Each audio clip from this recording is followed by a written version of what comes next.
commercial side lawyers. And even in commercial side also, some appear in NCLT and CLAT, the company issues, and others would appear for actual commercial litigation in commercial courts.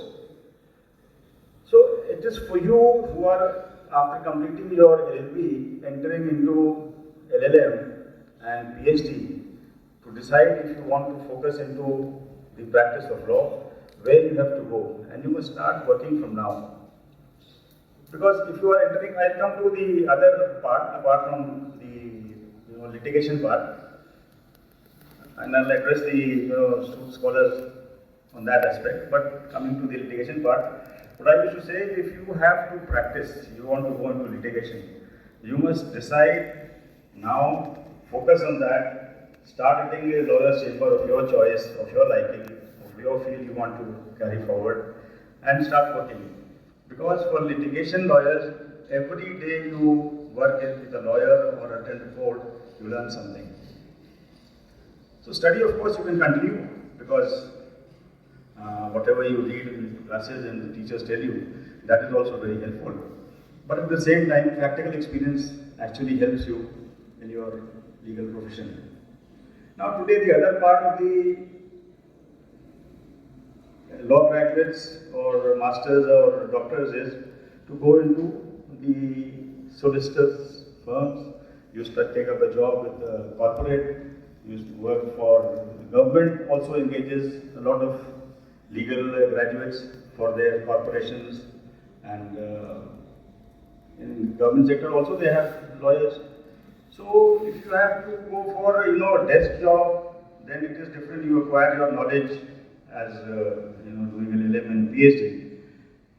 But other side of this is that you must focus on what you want to do and start working on it from now. You want to go into a solicitor firm, you want to work for corporate, you want to go into a job, start working for that.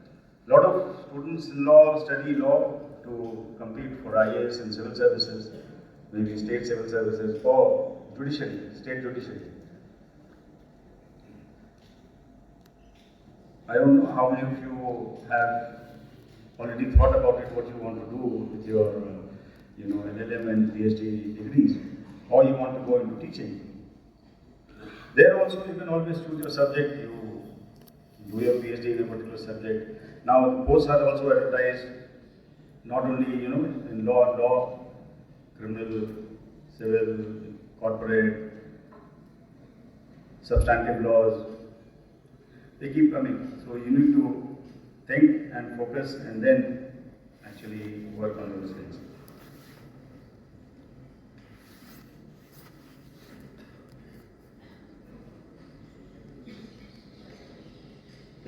I believe majorly if you would be interested in going into litigation, so I may talk a little more about it. I also have experience in that field. So as a lawyer, what you need to do is three things. Basically, first is master your language.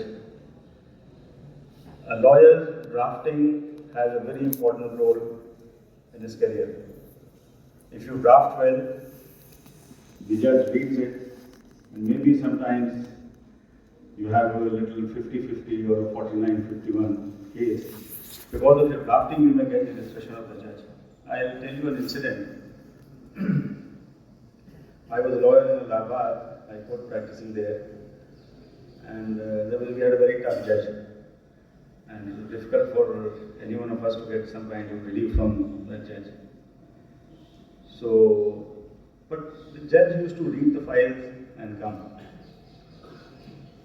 Now, my seniors, I don't think,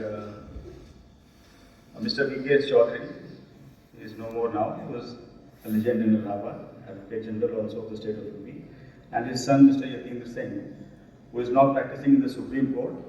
He became a judge in '99 and then went on to become the Chief Justice of Chhattisgarh High Court. I started practice with father and son. So they were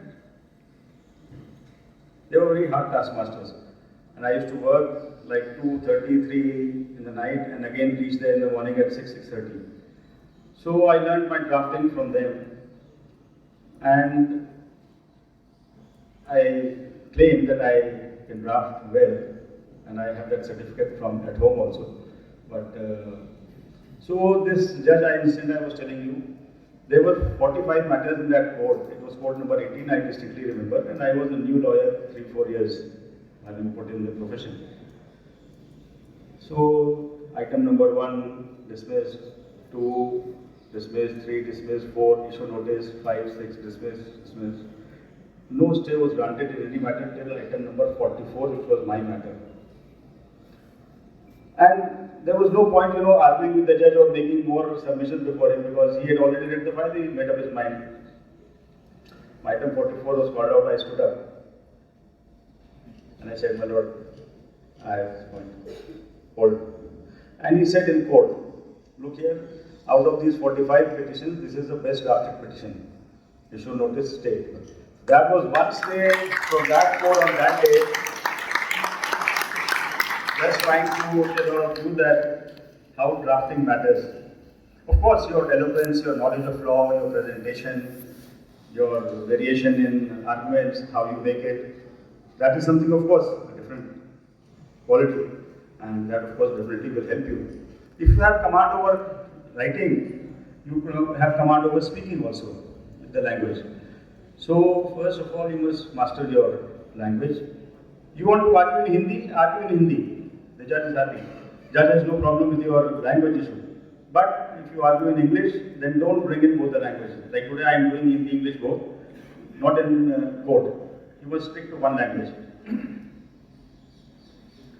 Second thing for a lawyer is very important is to thoroughly examine the facts of the case and give a very patient hearing to the client. It is only the client who teaches you how to work out a case.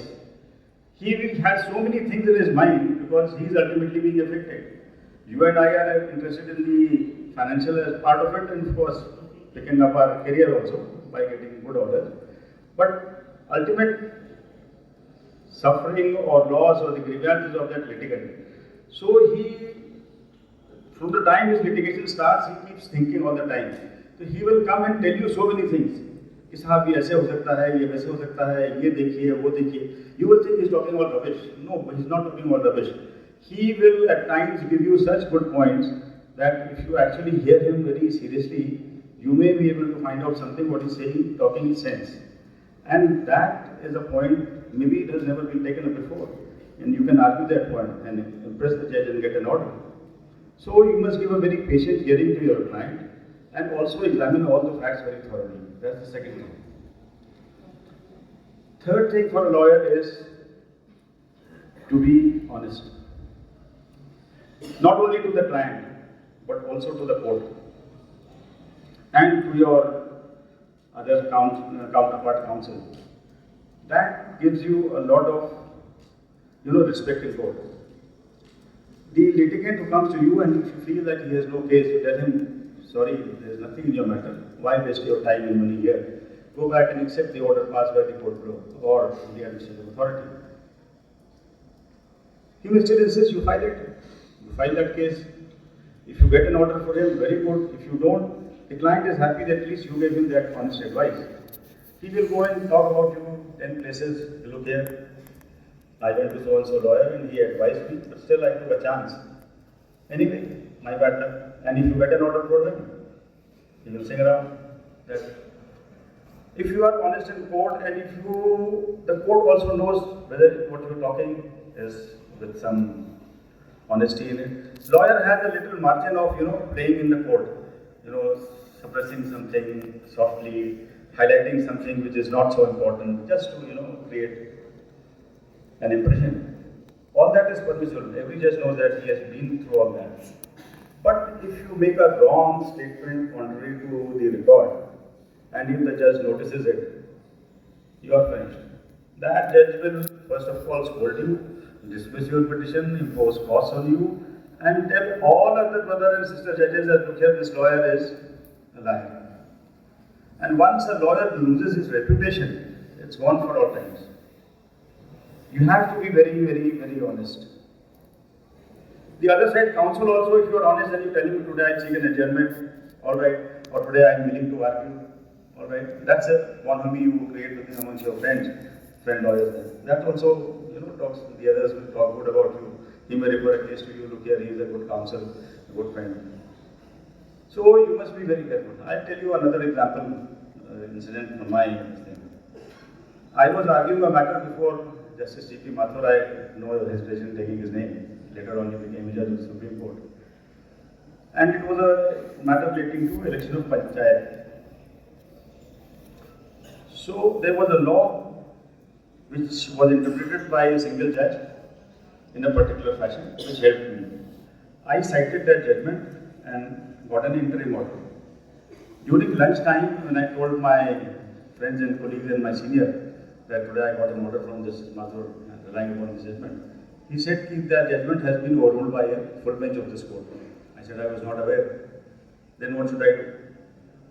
He said, you go and tell the judge and ask him to recall the order. I went to Justice Mathur's chamber. I informed him, Lord, I am extremely sorry. I relied upon that judgment. Your Lordship has granted me an interim order. But I have been informed that there is a full bench which has overruled the judgment. Please, you may withdraw the interim order. And only issue notice and let me decide on the next day. Justice Mathur was very large-hearted. He said, Mr. Lawyer, you have come, you have expressed this, no lawyer does it.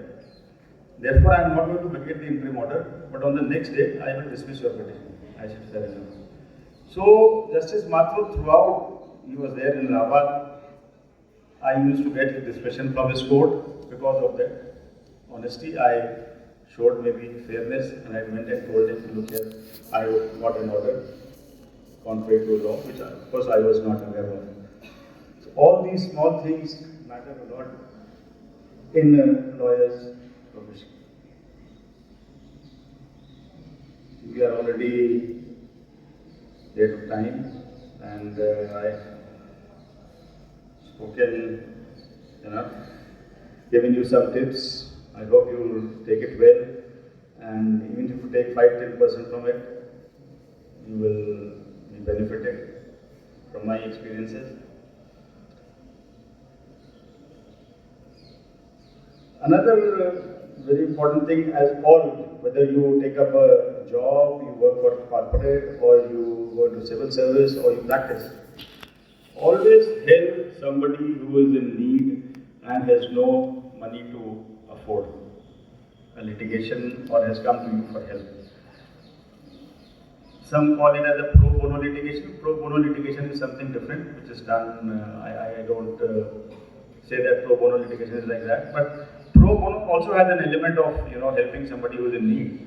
But if you help a needy person who cannot afford a lawyer's fees or expenses for filing a litigation, and you can do it, please do it.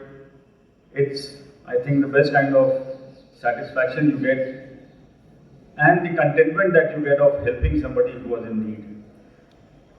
You don't know who will bless you and what you get from his blessings. So, blessings of somebody who is in trouble, who is in need, is always very, very, very helpful and takes you a long, long way.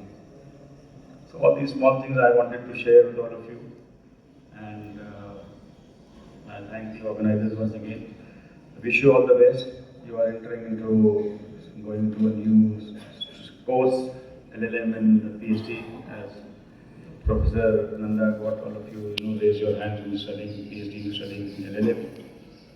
So study hard, do well, all the best. Wish you all the best in life.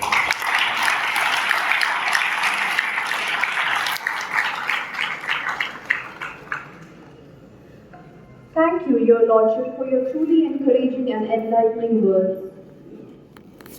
Faculty of Law, University